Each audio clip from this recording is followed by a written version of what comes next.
students, welcome back to my YouTube channel. Last units and measurement എന്ന ചാപ്റ്ററിൽ നമ്മൾ discuss ചെയ്തത് up to prefix for power of 10 ആണ് അല്ലേ. അപ്പൊ നമ്മൾ ആ ചാപ്റ്ററിനകത്ത് അതുവരെ എന്തൊക്കെ കാര്യങ്ങളായിരുന്നു ഡിസ്കസ് ചെയ്തത്? ഫിസിക്കൽ ക്വാണ്ടിറ്റി എന്താണെന്ന് മനസ്സിലാക്കി, ഫണ്ടമെന്റൽ ക്വാണ്ടിറ്റി, ഡിറൈവ്ഡ് ക്വാണ്ടിറ്റി അല്ലേ. എത്ര ഫണ്ടമെന്റൽ ക്വാണ്ടിറ്റി ഉണ്ടായിരുന്നു? there are 7 fundamental quantity. ഏതൊക്കെയാണ്? Mass, time, length, electric current, temperature, luminous intensity and amount of substance അല്ലേ. ഡിറൈവ്ഡ് ക്വാണ്ടിറ്റി എന്താണെന്ന് നമ്മൾ മനസ്സിലാക്കിയിട്ടുണ്ട്. യൂണിറ്റ്സ് എന്താണെന്ന് മനസ്സിലാക്കി. ഇനി സിസ്റ്റം ഓഫ് യൂണിറ്റ് ഏതൊക്കെയായിരുന്നു? System of unit CGS system, FPS system, MK system അല്ലേ. അതുകൂടാതെ ഇന്റർനാഷണലി ആക്സെപ്റ്റഡ് ആയിട്ടുള്ള ഒരു യൂണിറ്റിനെ കുറിച്ച് നമ്മൾ ഡിസ്കസ് ചെയ്യുകയുണ്ടായി. അതേതാണ്? SI system. അപ്പൊ 7 ഫണ്ടമെന്റൽ ക്വാണ്ടിറ്റിയുടെ യൂണിറ്റ്സ് ഏതൊക്കെയാണ് നമ്മൾ പഠിച്ചിട്ടുണ്ടായിരുന്നു. SI system is based on 7 fundamental units and 2 supplementary units. 7 fundamental units ഏതൊക്കെയായിരുന്നു? മാസ്, അതിന്റെ യൂണിറ്റ് എന്ന് പറയുന്നത് kilogram, time second, length metre, electric current ampere, thermodynamics temperature Kelvin, luminous intensity candela and amount of substance unit എന്തായിരുന്നു? മോൾ. ഇനി അത് കൂടാതെ 2 supplementary യൂണിറ്റും ഉണ്ടെന്നുള്ള കാര്യം അറിയാം. ഏതൊക്കെയായിരുന്നു 2 സപ്ലിമെന്ററി യൂണിറ്റ്സ്? ഒന്ന് പ്ലെയിൻ ആംഗിളും മറ്റൊന്ന് സപ്ലിമെന്ററി ആംഗിളും അല്ലെ. പ്ലെയിൻ ആംഗിളിന്റെ SI യൂണിറ്റ് എന്ന് പറയുന്നത് റേഡിയനും, സോളിഡ് ആംഗിളിന്റെ SI യൂണിറ്റ് എന്ന് പറയുന്നത് സ്റ്റർ റേഡിയനുമാണ്. ഇത്രയുമായിരുന്നു നമ്മൾ കഴിഞ്ഞ ചാപ്റ്ററിൽ നമ്മൾ പഠിച്ചത്. ഇനി നമുക്ക് ഇന്നത്തെ ക്ലാസ്സിൽ എന്തൊക്കെയാണ് ഡിസ്കസ് ചെയ്യുന്നത് നമുക്ക് നോക്കാം. കഴിഞ്ഞ ക്ലാസ്സിൽ 2 സപ്ലിമെന്ററി യൂണിറ്റ് ഉണ്ടെന്ന് നമ്മൾ പറയുകയുണ്ടായി. ഏതൊക്കെയാണ്? ഒന്ന് പ്ലെയിൻ ആംഗിൾ, അതിന്റെ SI യൂണിറ്റ് ആണ് റേഡിയൻ. രണ്ടാമത്തത് സോളിഡ് ആംഗിൾ, അതിന്റെ SI യൂണിറ്റ് ആണ് സ്റ്റർ റേഡിയൻ. അപ്പൊ എന്താണ് ഈ പ്ലെയിൻ ആംഗിൾ എന്ന് നോക്കാം. ഇവിടെ നിങ്ങൾക്കൊരു സർക്കിൾ കാണാം, ഹാവിംഗ് റേഡിയസ് R. ഈ സർക്കിളിന്റെ സെന്റർ ആണ് O. ഇവിടെ AB എന്ന് പറയുന്നത് ഒരു ആർക്കാണെന്ന് ഇരിക്കട്ടെ, ഹാവിംഗ് ലെങ്ത് DS. ഇവിടെ ആർക്ക് ലെങ്ത് L അല്ലെങ്കിൽ S എന്ന് കൊടുക്കുന്നതിന് പകരം എന്തുകൊണ്ടാണ് D ചേർത്തെന്ന് അറിയാമോ? സ്മോൾ ലെങ്തിനെ സൂചിപ്പിക്കാനാണ് നമ്മൾ സാധാരണ D ചേർത്ത് പറയാറുള്ളത്. സ്മോൾ ആംഗിൾ ആണെങ്കിൽ D തീറ്റ. അപ്പോൾ ഈ ആർക്ക് സബ്ടെൻഡ് ചെയ്യുന്ന ആംഗിൾ ആണ് D തീറ്റ എങ്കിൽ ഈ ആംഗിളിനെയാണ് എന്ത് വിളിക്കുന്നത്? പ്ലെയിൻ ആംഗിൾ എന്ന് വിളിക്കുന്നത്. ഇനി എങ്ങനെ പ്ലെയിൻ ആംഗിൾ കാണാമെന്ന് നോക്കൂ. It is defined as the ratio of arc length to the radius. So plane angle D theta equal to what is the arc length here? DS divided by what is the radius? R. So how we can define the plane angle?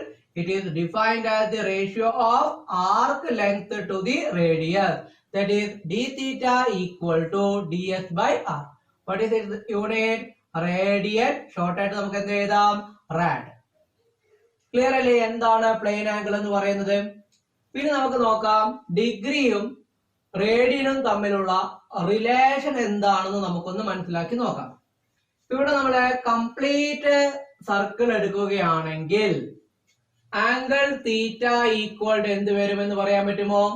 Complete circle എടുക്കുകയാണെങ്കിൽ angle theta equal to complete circle എന്ന് പറയുമ്പോൾ ആർക്കിന്റെ length ഈ സർക്കിളിന്റെ സർക്കംഫറൻസിന് തുല്യമായിരിക്കുമല്ലോ. So the length of the circle is 2πr. കാരണം നമ്മൾ കംപ്ലീറ്റ് സർക്കിൾ ആണ് എടുത്തിരിക്കുന്നത് അല്ലേ. Divided by radius. ഇത് നോക്കൂ, കംപ്ലീറ്റ് സർക്കിൾ പരിഗണിക്കുന്ന സമയത്ത് what is this angle? നമുക്കറിയാം 360 ആണെന്നുള്ള കാര്യം അറിയാലോ. അപ്പൊ തീറ്റയുടെ സ്ഥാനത്ത് നമുക്ക് എന്ത് കൊടുക്കാം? 360 എന്ന് കൊടുക്കാം അല്ലേ. അപ്പൊ 360 ഡിഗ്രി ഈക്വൽ ടു ഇവിടെ R ക്യാൻസൽ ആയി we get 2π. അപ്പൊ 2π റേഡിയൻ എന്ന് പറയുന്നത് എന്തിന് തുല്യമാണ്? 2π റേഡിയൻ എന്ന് പറയുന്നത് 360 ഡിഗ്രിക്ക് തുല്യമാണ്. ക്ലിയർ അല്ലേ?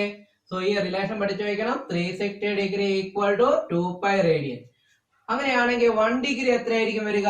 അപ്പൊ നമുക്കറിയാം 360 ഡിഗ്രി നമുക്ക് 1 ഡിഗ്രി ഇൻറ്റു 360 എന്ന് എഴുതിക്കൂടെ. that is equal to 2 pi radian. അങ്ങനെയാണെങ്കിൽ 1 ഡിഗ്രി ഈക്വൽ എന്ത് വരും? 2 pi divided by 360. That is 1 degree equal എത്ര കിട്ടി? pi divided by 180 അല്ലേ? അപ്പൊ 1 ഡിഗ്രി എന്ന് പറയുന്നത് എത്ര റേഡിയൻ ആണ്? pi by 180 radian. അങ്ങനെയാണെങ്കിൽ 2 ഡിഗ്രി ഈക്വൽ എത്രയായിരിക്കും വരിക? 2 degree equal to 2 into pi by 180 degree, 180 radian. 3 degree equal എന്താ വരിക? 3 degree equal to 3 into pi by 180 റാൻ. അപ്പൊ ജനറൽ ആയിട്ട് പറയുമ്പോൾ ഡിഗ്രിയെ റേഡിയനിലോട്ടേക്ക് കൺവേർട്ട് ചെയ്യാൻ എന്ത് ചെയ്താൽ മതി? pi by 180 റേഡിയൻ കൊണ്ട് മൾട്ടിപ്ലൈ ചെയ്താൽ മതി. For example 25 degree equal to എത്ര റേഡിയൻ ആണെന്ന് ചോദിച്ചു കഴിഞ്ഞാൽ എങ്ങനെ കണ്ടുപിടിക്കാം നമുക്ക്? That is equal to 25 into pi by 180 എടുത്താൽ മതി. ഇവിടെ pi ഈക്വൽ ടു എത്രയാണ് നിങ്ങൾ ചെറിയ ക്ലാസ് പഠിച്ചിട്ടുണ്ട്? 3.14 ആണെന്നുള്ള കാര്യം അറിയാലോ. ഈ പറഞ്ഞ കൺസെപ്റ്റുകളൊക്കെ ക്ലിയർ ആണോ? How we can convert degree into radian? ആ ഡിഗ്രി എന്ത് ചെയ്താൽ മതി? pi by 180 കൊണ്ട് മൾട്ടിപ്ലൈ ചെയ്താൽ മതി. അപ്പം റേഡിയനും ഡിഗ്രിയും തമ്മിലുള്ള റിലേഷൻ എന്താണ്? 1 degree equal to pi by 180 radian, or we can write 360 degree equal to 2 pi radian. പറഞ്ഞത് വ്യക്തമല്ലേ? നിങ്ങൾ ചെറിയ ക്ലാസ്സിൽ പ്രൊട്ടാക്ടർ ഉപയോഗിച്ചിട്ട് ആംഗിൾ മെഷർ ചെയ്ത് കാണുമല്ലോ. പ്രൊട്ടാക്ടർ ഉപയോഗിച്ചുകൊണ്ട് അളക്കാൻ കഴിയുന്ന ഏറ്റവും ചെറിയ ഡിഗ്രി എത്രയാണ്? എല്ലാവർക്കും അറിയാം, ചെറിയ ക്ലാസ് ചെയ്തിട്ടുണ്ട്, 1 ഡിഗ്രി അല്ലേ? ഒരു പ്രൊട്ടാക്ടർ ഉപയോഗിച്ചുകൊണ്ട് അളക്കാൻ കഴിയുന്ന ഏറ്റവും ചെറിയ അളവ് എന്ന് പറയുന്നത് 1 ഡിഗ്രി ആണ് അല്ലേ? നൗ 1 ഡിഗ്രിയേക്കാൾ കുറവുള്ള യൂണിറ്റുകൾ ഡിഗ്രി ഉണ്ട്. അപ്പൊ അവയെ നമ്മൾ സാധാരണ വിളിക്കുന്ന മറ്റു പേരുകളാണ് മിനിറ്റും. അതായത് ഡിഗ്രിയുടെ ആംഗിളിന്റെ ചെറിയ യൂണിറ്റുകളാണ് മിനിറ്റും സെക്കൻഡും. എന്താണ് 1 മിനിറ്റ് എന്ന് നോക്കാം. ഇതൊരു ആംഗിൾ ആണ് 1 ഡിഗ്രി. ശരിക്കും ഇത് 1 ഡിഗ്രിയേക്കാൾ കൂടുതലുണ്ട്. ഞാൻ നിങ്ങൾക്ക് മനസ്സിലാക്കാൻ വേണ്ടി കുറച്ച് വലുതാക്കി വരച്ചതാണ്. ഈ ആംഗിൾ എത്രയാണ്? 1 ഡിഗ്രി. ഈ 1 ഡിഗ്രിയെ ഞാൻ 60 പാർട്ടായിട്ട് വീണ്ടും ഡിവൈഡ് ചെയ്യുകയാണെന്നിരിക്കട്ടെ. അപ്പൊ ഞാൻ മുഴുവനായിട്ട് വരക്കുന്നില്ല. ഇത് മൊത്തം എത്രയുണ്ട്? 60 പാർട്ടായിട്ടാണ് നമ്മൾ കട്ട് ചെയ്യുന്നത്. അങ്ങനെയാണെങ്കിൽ ഒരു ഭാഗത്തിന്റെ ആംഗിൾ ആണ് എന്ത്? 1 മിനിറ്റ് എന്ന് വിളിക്കുന്നത്. അത് റെപ്രസെന്റ് ചെയ്യുന്നത് ഒരു 1ന് മുകളിൽ ഒരു വര വരഞ്ഞുകൊണ്ടാണ്. ഇത് വായിക്കേണ്ടത് എന്താണ്? 1 മിനിറ്റ്. എന്താണ് 1 മിനിറ്റ് എന്ന് പറഞ്ഞു കഴിഞ്ഞാൽ 1 ഡിഗ്രിയുടെ 60ൽ ഒരു ഭാഗമാണ് 1 മിനിറ്റ് എന്ന് പറയുന്നത്. അങ്ങനെയാണെങ്കിൽ 1 മിനിറ്റ് ഈസ് ഈക്വൽ ടു നമുക്ക് എന്ത് എഴുതാം? 1 മിനിറ്റ് ഈക്വൽ എന്ത് എഴുതാം? 60ൽ ഒരു ഭാഗം എന്ന് പറഞ്ഞു കഴിഞ്ഞാൽ 1 ഡിഗ്രിയുടെ 60ൽ ഒരു ഭാഗം എന്ന് പറഞ്ഞു കഴിഞ്ഞാൽ 1 ഡിഗ്രി ഡിവൈഡ് ബൈ 60 അല്ലേ? അങ്ങനെയാണെങ്കിൽ 1 ഡിഗ്രി ഈക്വൽ എന്ത് ചെയ്താൽ നമുക്ക്? 1 മിനിറ്റ് ഇൻറ്റു 60. അങ്ങനെയാണെങ്കിൽ 1 ഡിഗ്രി ഈക്വൽ എത്ര മിനിറ്റ് ആണ്? 1 മിനിറ്റ് ഇൻറ്റു 60 എന്ന് പറഞ്ഞു കഴിഞ്ഞാൽ 60 മിനിറ്റ് അല്ലേ? So this is the relationship between degree and minute. 1 degree എന്ന് പറയുന്നത് എത്ര മിനിറ്റ് ആണ്? 60 മിനിറ്റ്. ഇനി ഇതേപോലെ തന്നെ എന്താണ് സെക്കൻഡ് എന്ന് നോക്കാം. Again ഇതൊരു ആംഗിൾ ആണെന്നിരിക്കട്ടെ. ഈ ആംഗിൾ 1 മിനിറ്റ് ആണെന്നിരിക്കട്ടെ. അപ്പൊ ഞാൻ വലുതാക്കി വരച്ചതാണ്. ഇത് 1 മിനിറ്റിനേക്കാൾ എത്രയോ കൂടുതലുണ്ട്. ഇത് സപ്പോസ് 1 മിനിറ്റ് ആണെന്നിരിക്കട്ടെ. ഇതിനെ ഞാൻ വീണ്ടും 60 ഭാഗങ്ങളായിട്ട് കട്ട് ചെയ്യുകയാണെന്നിരിക്കട്ടെ. എത്ര ഭാഗങ്ങളുണ്ട്? 60 ഭാഗങ്ങളായിട്ടാണ് കട്ട് ചെയ്തിരിക്കുന്നത്. എങ്കിൽ ഒരു ഭാഗത്തിന്റെ ഈ ആംഗിൾ ആണ് 1 സെക്കൻഡ് എന്ന് പറയുന്നത്. സെക്കൻഡിനെ 2 വര ഉപയോഗിച്ചിട്ടാണ് സൂചിപ്പിക്കുന്നത്. അപ്പൊ ഈ ആംഗിൾ ആണ് 1 സെക്കൻഡ് എന്ന് പറയുന്നത്. അപ്പൊ 1 സെക്കൻഡ് ഈസ് ഈക്വൽ ടു നമുക്ക് എന്ത് എഴുതാം? 1 സെക്കൻഡ് ഈക്വൽ ടു 1 മിനിറ്റിന്റെ 60ൽ ഒരു ഭാഗം അല്ലേ? So 1 minute divided by 60. അങ്ങനെയാണെങ്കിൽ 1 മിനിറ്റ് ഈക്വൽ എന്ത് വരും? 1 second into 60. That is 1 second is equal to എന്ത് വരും? 1 second is equal to 1 second into 60, 1 minute is equal to what we can write? 1 second into 60, that is 60 seconds. അപ്പോൾ 1 minute എന്ന് പറയുന്നത് എത്ര second ആണ്? 1 minute എന്ന് പറയുന്നത് 60 സെക്കൻഡ് ആണ്. ഈ റിലേഷൻ ഒക്കെ പഠിക്കണം. ഇപ്പൊ ഇവിടെ ഞാൻ നമ്മൾ പഠിപ്പിച്ച റിലേഷൻസ് എന്തൊക്കെയാണെന്ന് ഞാൻ പറഞ്ഞുതരാം. 2π റേഡിയൻ എന്ന് പറയുന്നത് എത്ര ഡിഗ്രി ആയിരുന്നു? 360 ഡിഗ്രി. 1 ഡിഗ്രി ഈക്വൽ എത്ര റേഡിയൻ ആണ്? π/180 റേഡിയൻ. പിന്നെ നമ്മൾ എന്താ ഡിസ്കസ് ചെയ്തത്? 1 ഡിഗ്രി എന്ന് പറഞ്ഞു കഴിഞ്ഞാൽ എത്ര മിനിറ്റ് ആണ്? 60 മിനിറ്റ്. 1 മിനിറ്റ് ഈക്വൽ ടു എത്ര സെക്കൻഡ് ആണ്? 60 സെക്കൻഡ്. ഈ റിലേഷൻസ് ഒക്കെയാണ് ഈ ഭാഗത്ത് ഓർത്തു വെക്കേണ്ടത്. ഓക്കെ. രണ്ടാമത്തെ സപ്ലിമെന്ററി യൂണിറ്റ് ആണ് സോളിഡ് ആംഗിൾ. എന്താണ് സോളിഡ് ആംഗിൾ എന്ന് നോക്കാം. ഇപ്പൊ പ്ലെയിൻ ആംഗിൾ എന്ന് പറയുന്നത് ഒരു 2 ഡയമെൻഷണൽ ആംഗിൾ ആണ്. പക്ഷെ സോളിഡ് ആംഗിൾ എന്ന് പറയുന്നത് ഒരു 3 ഡയമെൻഷണൽ ആംഗിൾ ആണ്. ഇതൊരു സോളിഡ് സ്ഫിയർ ആണെന്നിരിക്കട്ടെ. ഈ സോളിഡ് സ്ഫിയറിനകത്തുള്ള ഒരു സ്മോൾ ഏരിയ ആണ് DA. ആ ഏരിയ ഇന്റർസെപ്റ്റ് ചെയ്യുന്ന ആംഗിളിനെയാണ് സോളിഡ് ആംഗിൾ എന്ന് വിളിക്കുന്നത്. ഈ ഫിഗറിനെ ഞാൻ ഇവിടെ നിന്ന് മാറ്റി വരച്ചിരിക്കുകയാണ്. ഇതാണ് നമ്മൾ കൺസിഡർ ചെയ്തിരിക്കുന്ന ഏരിയ. ഓക്കെ. ഈ ഏരിയ ഇന്റർസെപ്റ്റ് ചെയ്യുന്ന ആംഗിൾ ആണ്. ഈ ഏരിയ ഇന്റർസെപ്റ്റ് ചെയ്യുന്ന ഈ ആംഗിളിനെയാണ് എന്ത് വിളിക്കുന്നത്? സോളിഡ് ആംഗിൾ എന്ന് വിളിക്കുന്നത്. ഇതൊരു 3 ഡയമെൻഷണൽ ആംഗിൾ ആണ്. സോളിഡ് ആംഗിളിനെ സാധാരണ റെപ്രസെന്റ് ചെയ്യുന്നത് DO എന്ന ലെറ്റർ ഉപയോഗിച്ചുകൊണ്ടാണ്. ഇനി എങ്ങനെയാണ് സോളിഡ് ആംഗിളിനെ ഡിഫൈൻ ചെയ്തിരിക്കുന്നത് നോക്കാം. It is defined as the ratio of intercepted area to the square of the radius. അങ്ങനെയാണെങ്കിൽ solid angle DO equal to എന്ത് വരും? Intercepted area to the square of the radius. That is DO equal to DA/r². What is it? SI unit? Star radian. Its SI unit is star radian. Simple SR. അപ്പൊ എന്താണ് solid angle എന്ന് മനസ്സിലായല്ലോ. ഇതൊരു 3 dimensional angle ആണ്. ഒരു for example ഒരു സ്ഫിയറിന്റെ കേസിലാണെങ്കിൽ അതിവിടെ നമ്മൾ ഒരു സ്മോൾ ഏരിയ കൺസിഡർ ചെയ്യുമ്പോൾ ആ ഏരിയ ഇന്റർസെപ്റ്റ് ചെയ്യുന്ന ഈ ആംഗിളിനെയാണ് എന്ത് വിളിക്കുന്നത്? സോളിഡ് ആംഗിൾ എന്ന് വിളിക്കുന്നത്. അത് കാണാനുള്ള ഫോർമുല എന്താണ്? DA/r², where r is the radius. What is this SI unit? Star radian. Symbol എന്താണ്? SR. അടുത്തതായിട്ട് ഒരു പ്രോബ്ലം ആണ്. ആ ക്വസ്റ്റ്യൻ ശ്രദ്ധിക്കൂ. Calculate the angles of A 1 degree, B 1 minute, C 1 second in radian. അപ്പൊ നമുക്ക് അതിലെ ഒന്നാമത് ചെയ്ത് നോക്കാം. A എന്ന ക്വസ്റ്റ്യൻ എന്താണ് പറഞ്ഞിരിക്കുന്നത്? 1 ഡിഗ്രി എന്ന് പറയുന്നത് എത്ര റേഡിയൻ ആണെന്നുള്ളതാണ് നമുക്ക് കണ്ടുപിടിക്കേണ്ടത് അല്ലേ. 1 ഡിഗ്രി ഈക്വൽ ടു എത്ര റേഡിയൻ എന്നാണ് കണ്ടുപിടിക്കേണ്ടത്. എങ്ങനെ കണ്ടുപിടിക്കാം? നമുക്കറിയാം 1 ഡിഗ്രി എന്ന് പറയുന്നത് π/180 റേഡിയൻ ആണെന്ന് നമ്മൾ പഠിച്ചിട്ടുണ്ട് അല്ലേ. ഇനി അവിടെ പൈയുടെ വാല്യൂ എത്രയാണ്? 3.14 divided by 180 radian. And if you solve this, we get 0.017444 radian എന്ന് കിട്ടും. ഇനി ഞാൻ 2 സ്ഥാനം കഴിഞ്ഞ് പോയിന്റ് ഇടുകയാണെങ്കിൽ 1 ഡിഗ്രി ഈക്വൽ എത്ര കിട്ടും? 1.7444. നമുക്ക് റൗണ്ട് ഓഫ് ചെയ്യുമ്പോൾ 1.745 ഇൻറ്റു 2 സ്ഥാനം കഴിഞ്ഞ് പോയിന്റ് ഇട്ടുകൊണ്ട് 10⁻⁻² റേഡിയൻ എന്ന് കിട്ടും.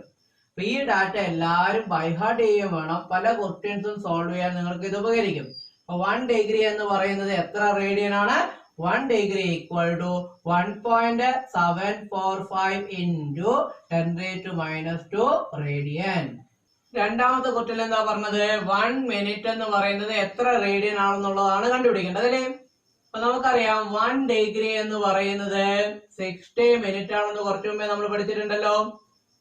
That is equal to 1 degree എത്ര റേഡിയൻ ആണെന്ന് നമ്മൾ ഇവിടെ കണ്ടുപിടിച്ചിട്ടുണ്ട്. എത്രയാണ്? 1.745 ഇൻറ്റു 10⁻² റേഡിയൻ. അപ്പൊ 60 മിനിറ്റ് എന്ന് പറയുന്നത് 1.745 ഇൻറ്റു 10⁻² റേഡിയൻ. അങ്ങനെയാണെങ്കിൽ 1 മിനിറ്റ് ഈക്വൽ എന്താ വരിക? 60 ഇങ്ങോട്ട് വേണം. 1.745 ഇൻറ്റു 10⁻² ഡിവൈഡഡ് ബൈ 60. ഇത് 1 minute equal to 0.02908 into 10 raised to minus 2 radian എന്ന് കിട്ടും ഇത് സോൾവ് ചെയ്യുകയാണെങ്കിൽ. ഇനി വീണ്ടും രണ്ട് സ്ഥാനം കഴിഞ്ഞ് പോയിന്റ് എടുക്കുകയാണെങ്കിൽ 1 minute equal to 2.908 into 10 raised to minus 2 into ഇവിടെ ഓൾറെഡി എന്തുണ്ട് ഒരു 10 raised to minus 2 ഉണ്ട് അല്ലേ. That is 1 minute equal to 2.9 ഇതിന് റൗണ്ട് ഓഫ് ചെയ്യുമ്പോൾ 2.91 ചെയ്താൽ അല്ലേ into 10 raised to minus 2 into minus 2 10 raised to minus 4 radian. ഇത് ക്ലിയർ ആണോ? അപ്പൊ 1 minute എന്ന് പറയുന്നത് എത്ര റേഡിയൻ ആണ്? 2.91 into 10 raised to minus 4 radian. അടുത്തതായിട്ട് മൂന്നാമത്തെ ക്വസ്റ്റ്യൻ എന്തായിരുന്നു? 1 second equal to എത്ര റേഡിയൻ ആണെന്ന് കാണാം അല്ലേ. എങ്ങനെ കാണാം? നമുക്കറിയാം 1 minute എന്ന് പറയുന്നത് 60 സെക്കൻഡ് ആണെന്ന് നമ്മൾ പഠിച്ചിട്ടില്ലേ. ഇനി 1 minute എന്ന് പറയുന്നത് എത്ര റേഡിയൻ ആണെന്ന് നമ്മൾ പഠിച്ചിട്ടുണ്ട്? 2.91 into 10 raised to minus 4 rad ആണെന്ന് നമ്മൾ പഠിച്ചിട്ടുണ്ടല്ലേ. നൗ അപ്പൊ നമുക്ക് എന്ത് കിട്ടി? 60 minute എന്ന് പറയുന്നത് 2.91 into 10 raised to minus 4 rad ആണ് അല്ലേ. അങ്ങനെയാണെങ്കിൽ 1 second equal to എന്ത് എഴുതാം? 2.91 into 10 raised to minus 4 divided by 60 rad. If you solve this, we get 1 second equal to 0.04846 into 10 raised to minus 4 radian എന്ന് കിട്ടും. ഇനി ഞാൻ രണ്ട് സ്ഥാനം കഴിഞ്ഞിട്ട് പോയിന്റ് ഇടുകയാണെങ്കിൽ 1 second equal എന്ത് കിട്ടും? 4.8 ഇതിനെ റൗണ്ട് ഓഫ് ചെയ്യുകയാണെങ്കിൽ 4.85 into 10 raised to minus 2 into ഇവിടെ ഒരു 10 raised to minus 4 ഉണ്ട്. അങ്ങനെയാണെങ്കിൽ 1 second equal എന്ത് കിട്ടി? 4.85 into 10 raised to minus 2 into 10 raised to minus 4 10 raised to minus 6 rad. So 1 second is equal to 4.85 into 10 raised to minus 6 rad. ഇതൊക്കെ ഈ relations ഒക്കെ by heart ചെയ്ത് വെക്കണം. പല പ്രോബ്ലംസും സോൾവ് ചെയ്യുന്ന സമയത്ത് നമുക്ക് മിനിറ്റിനെയും ഡിഗ്രിയെയും അതുപോലെ തന്നെ സെക്കൻഡിനെയും ഒക്കെ റേഡിയനിലോട്ടേക്ക് കൺവേർട്ട് ചെയ്യേണ്ടതായിട്ട് വരും. ആ സന്ദർഭത്തിൽ നമുക്ക് ഈ കിട്ടിയ റിസൾട്ട് ഉപയോഗിക്കാവുന്നതാണ്. സോ ഈ കിട്ടിയ റിസൾട്ട് ഒക്കെ ബൈ ഹാർട്ട് ചെയ്ത് വെക്കണം. അടുത്തതായിട്ട് measurement of large distance. Large distance എങ്ങനെയൊക്കെ മെഷർ ചെയ്യാമെന്ന് നോക്കാം. ഇപ്പൊ ഫോർ എക്സാമ്പിൾ എർത്തിൽ നിന്നും ഒരു പ്ലാനറ്റിലോട്ടേക്കുള്ള ഡിസ്റ്റൻസ് നമുക്കൊരു മീറ്റർ സ്കെയിലിന്റെ സഹായത്തോടു കൂടെ മെഷർ ചെയ്യാൻ സാധിക്കുമോ? ഒരിക്കലുമില്ല അല്ലേ. അത്തരം സിറ്റുവേഷനിലൊക്കെ നമ്മൾ ഇൻഡയറക്റ്റ് മെത്തേഡ് ഉപയോഗിച്ചുകൊണ്ടാണ് അത്തരം ലാർജ് ഡിസ്റ്റൻസ് മെഷർ ചെയ്യുന്നത്.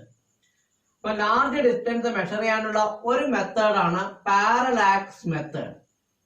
അപ്പൊ എങ്ങനെ നമുക്ക് പാരലാക്സ് മെത്തേഡ് ഉപയോഗിച്ചിട്ട് എർത്തിൽ നിന്നും ഒരു പ്ലാനറ്റിലോട്ടേക്കുള്ള അകലമൊക്കെ മെഷർ ചെയ്യാം എന്ന് നമുക്ക് നോക്കാം. അതിനാദ്യം എന്താണ് പാരലാക്സ് എന്ന് നോക്കാം. നിങ്ങളുടെ മുമ്പിലുള്ള ഭിത്തിയിൽ ഒരു ഡോട്ട് മാർക്ക് ചെയ്യുക. എന്നിട്ട് അതിന്റെ മുമ്പിലായിട്ട് ഒരു പെന്ന് വെച്ചതിന് ശേഷം വലത് കണ്ണ് അടച്ചു വെച്ചുകൊണ്ട് ഇടത് കണ്ണിലൂടെ ഈ പെന്നിനെ ഒബ്സർവ് ചെയ്യുക ലൈക്ക് ദിസ്. എന്നിട്ട് ഇടത് കണ്ണ് അടച്ചു വെച്ചിട്ട് വലത് കണ്ണിലൂടെ ഈ പെന്നിനെ നോക്കുക. അപ്പൊ അങ്ങനെ ചെയ്തു നോക്കുമ്പോൾ നമുക്ക് എന്തായിരിക്കും കാണാൻ സാധിക്കുന്നത്? എല്ലാവരും ഒന്ന് ചെയ്തു നോക്കും. അങ്ങനെ ചെയ്തു നോക്കുന്ന സമയത്ത് നിങ്ങൾക്ക് അനുഭവപ്പെടുന്നത് പെന്നിന്റെ പൊസിഷൻ ഷിഫ്റ്റ് ചെയ്യുന്നതായിട്ട് ഇങ്ങനെ കാണാം. ഈ ഫിനോമിനയാണ് എന്ത് വിളിക്കുന്നത്? പാരലാക്സ് എന്ന് വിളിക്കുന്നത്. അപ്പൊ എന്താണ് പാരലാക്സ് എന്ന് പറഞ്ഞു കഴിഞ്ഞാൽ the relative change in the position of the object with respect to the background is called parallax. Now the distance between the 2 points of observation is called basis. എന്താണ് അതിനെ വിളിക്കുന്ന പേര്? basis. Now in this example the distance between the two eye is the basis. ഈ മെത്തേഡിനെയാണ് എന്ത് വിളിക്കുന്നത്, ഈ ഫിനോമിനയാണ് എന്ത് വിളിക്കുന്നത്, പാരലാക്സ്. ഈ പാരലാക്സ് മെത്തേഡ് ഉപയോഗിച്ചുകൊണ്ട് നമുക്ക് എന്ത് ചെയ്യാൻ പറ്റും, ലാർജ് ഡിസ്റ്റൻസ് മെഷർ ചെയ്യാൻ സാധിക്കും. അപ്പൊ എങ്ങനെയാണ് പാരലാക്സ് മെത്തേഡ് ഉപയോഗിച്ചുകൊണ്ട് എർത്തിൽ നിന്നും ഒരു പ്ലാനറ്റിലോട്ടേക്കുള്ള ഡിസ്റ്റൻസ് മെഷർ ചെയ്യുന്നത് നമുക്ക് നോക്കാം. അപ്പൊ ഇത് എർത്ത് ആണെന്നിരിക്കട്ടെ, എസ് എന്ന് പറയുന്നത് ഒരു പ്ലാനറ്റ് ആണ്. I want to measure the distance of the planet from the earth. അതിനുവേണ്ടി ആദ്യം എന്താ ചെയ്യുന്നത് അറിയാമോ, എർത്തിന്റെ ഡയമെട്രിക്കലി ഓപ്പോസിറ്റ് പോയിന്റിൽ നിന്നും ടെലസ്കോപ്പിന്റെ സഹായത്തോടു കൂടെ ഈ പ്ലാനറ്റിനെ ഒബ്സർവ് ചെയ്യുന്നു. അപ്പൊ എ എന്ന പോയിന്റിൽ നിന്നും ആദ്യം ഈ പ്ലാനറ്റിനെ ഒബ്സർവ് ചെയ്യും, അതിന്റെ ഡയമെട്രിക്കലി ഓപ്പോസിറ്റ് സൈഡിൽ നിന്നും ഈ പ്ലാനറ്റിനെ ഒബ്സർവ് ചെയ്യും. ഈ രണ്ട് ലൈനും തമ്മിൽ ഇൻക്ലൈൻ ചെയ്തെടുക്കുന്ന ഈ ആംഗിളിനെ വിളിക്കുന്ന പേരാണ് പാരലാക്സ് ആംഗിൾ.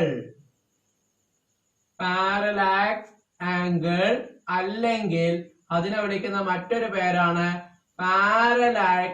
പാരലാക്റ്റിക് ആംഗിൾ. ഇനി നോക്കൂ, എങ്ങനെ നമുക്കിനി ഈ എർത്തിൽ നിന്നും പ്ലാനറ്റിലോട്ടേക്കുള്ള ഡിസ്റ്റൻസ് ആണ് ഡി, അതെങ്ങനെ മെഷർ ചെയ്യാം എന്ന് നോക്കാം. ഇവിടെ നോക്ക്, നമുക്കറിയാം ഈ ആംഗിൾ തീറ്റ വളരെ വളരെ സ്മോൾ ആയിരിക്കും അല്ലേ. അപ്പൊ അതുകൊണ്ട് ഈ എ ബി നമുക്ക് എന്തായിട്ട് കൺസിഡർ ചെയ്യാം, എസ് സെന്റർ ആയിട്ട് വരുന്ന ഒരു സർക്കിളിന്റെ ആർക്കായിട്ട് പരിഗണിച്ചൂടെ. അത് ഞാൻ ഇവിടെ ഒന്ന് വരച്ച് കാണിക്കാം.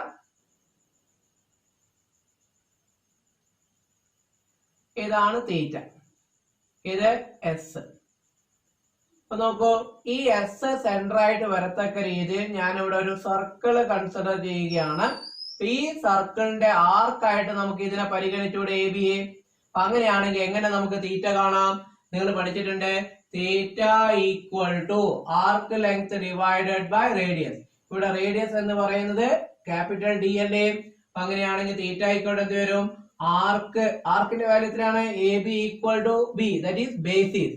എന്തായിരുന്നു ബേസിസ് എന്ന് പറഞ്ഞു കഴിഞ്ഞാൽ, distance between the two point of observation is called basis.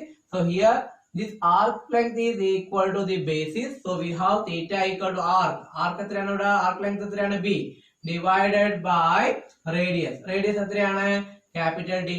നമുക്ക് ഈ ഡി അല്ലേ കണ്ടുപിടിക്കേണ്ടത്. അങ്ങനെയാണെങ്കിൽ ഡി ഈക്വൽ ടു നമുക്ക് എന്ത് എഴുതാം, b divided by theta. So by using this formula we can find out the distance of the planet from the earth. Okay, ഇവിടെ ശ്രദ്ധിക്കേണ്ട ഒരു കാര്യം എന്ന് പറയുന്നത്, തീറ്റ എന്തിലെടുക്കണം, റേഡിയൻ എടുത്തിട്ട് വേണം പ്രോബ്ലം സോൾവ് ചെയ്യാൻ. എല്ലാവർക്കും എങ്ങനെയാണ് എർത്തിൽ നിന്നും പ്ലാനറ്റിലോട്ടേക്കുള്ള ഡിസ്റ്റൻസ് മെഷർ ചെയ്യുക എന്നുള്ള കാര്യം മനസ്സിലായല്ലോ. അപ്പൊ ഈ തീറ്റയുടെ വാല്യൂ അറിയാമെങ്കിൽ D equal to B by theta എന്ന ഫോമിൽ ഉപയോഗിച്ച് എർത്തിൽ നിന്നും പ്ലാനറ്റിലോട്ടേക്കുള്ള ഡിസ്റ്റൻസ് കാൽക്കുലേറ്റ് ചെയ്യാവുന്നതാണ്. ഇനി അടുത്തതായിട്ട്, എർത്തിൽ നിന്നും പ്ലാനറ്റിലോട്ടേക്കുള്ള ഡിസ്റ്റൻസ് ഡി നമുക്ക് അറിയാമെങ്കിൽ ആ പ്ലാനറ്റിന്റെ ഡയമീറ്റർ എങ്ങനെ കാൽക്കുലേറ്റ് ചെയ്യാമെന്ന് നോക്കാം. ഇത് എർത്ത് സർഫസ് ആണ്, ഇതൊരു പ്ലാനറ്റ് ആണെന്നിരിക്കട്ടെ, ആ പ്ലാനറ്റിന്റെ ഡയമീറ്റർ ആണ് ഡി. ഇനി എർത്തിന്റെ സർഫസിലെ ഒരു പൊസിഷനിൽ നിന്നും ഒരു ടെലസ്കോപ്പിന്റെ സഹായത്തോടു കൂടെ നമ്മൾ ഈ എൻഡ് ഒബ്സർവ് ചെയ്യുന്നു, ദെൻ ഈ എൻഡ് ഒബ്സർവ് ചെയ്യുന്നു. ആ രണ്ട് ലൈനും സബ്ടെൻഡ് ചെയ്ത് കിടക്കുന്ന ആംഗിൾ ആൽഫ ആണെന്നിരിക്കട്ടെ. And this angle is called the angular diameter of the planet. എന്താണ് ആൽഫ എന്ന് പറഞ്ഞു കഴിഞ്ഞാൽ, angular diameter of the planet. ഈ ആംഗുലാർ ഡയമീറ്റർ അറിയാമെങ്കിൽ എങ്ങനെ നമുക്ക് ഈ പ്ലാനറ്റിന്റെ ഡയമീറ്റർ കാൽക്കുലേറ്റ് ചെയ്യാമെന്ന് നോക്കാം. അഗൈൻ ഇവിടെ നമുക്ക് ഇതിനൊരു ആർക്കായിട്ട്, ഈ ആൽഫയുടെ വാല്യൂ വളരെ സ്മോൾ ആയിരിക്കും, അതുകൊണ്ട് നമുക്ക് ഇതിനൊരു ആർക്കായിട്ട് എടുക്കാവുന്നതാണ്. അങ്ങനെയാണെങ്കിൽ from the definition of plane angle we have alpha equal to, what is the value of alpha, arc length divided by radius. Arc length എത്രയാണ്, d divided by radius എത്രയാണ്, capital D. നമുക്ക് കാണേണ്ടത് സ്മോൾ ലെറ്റർ d അല്ലേ. ഇപ്പൊ small letter d equal എന്ത് വരും, alpha into d. So by using this formula we can find out the diameter of the planet. Here alpha is the angular diameter of the planet and d is the distance of the planet from the earth. Clear ആണോ?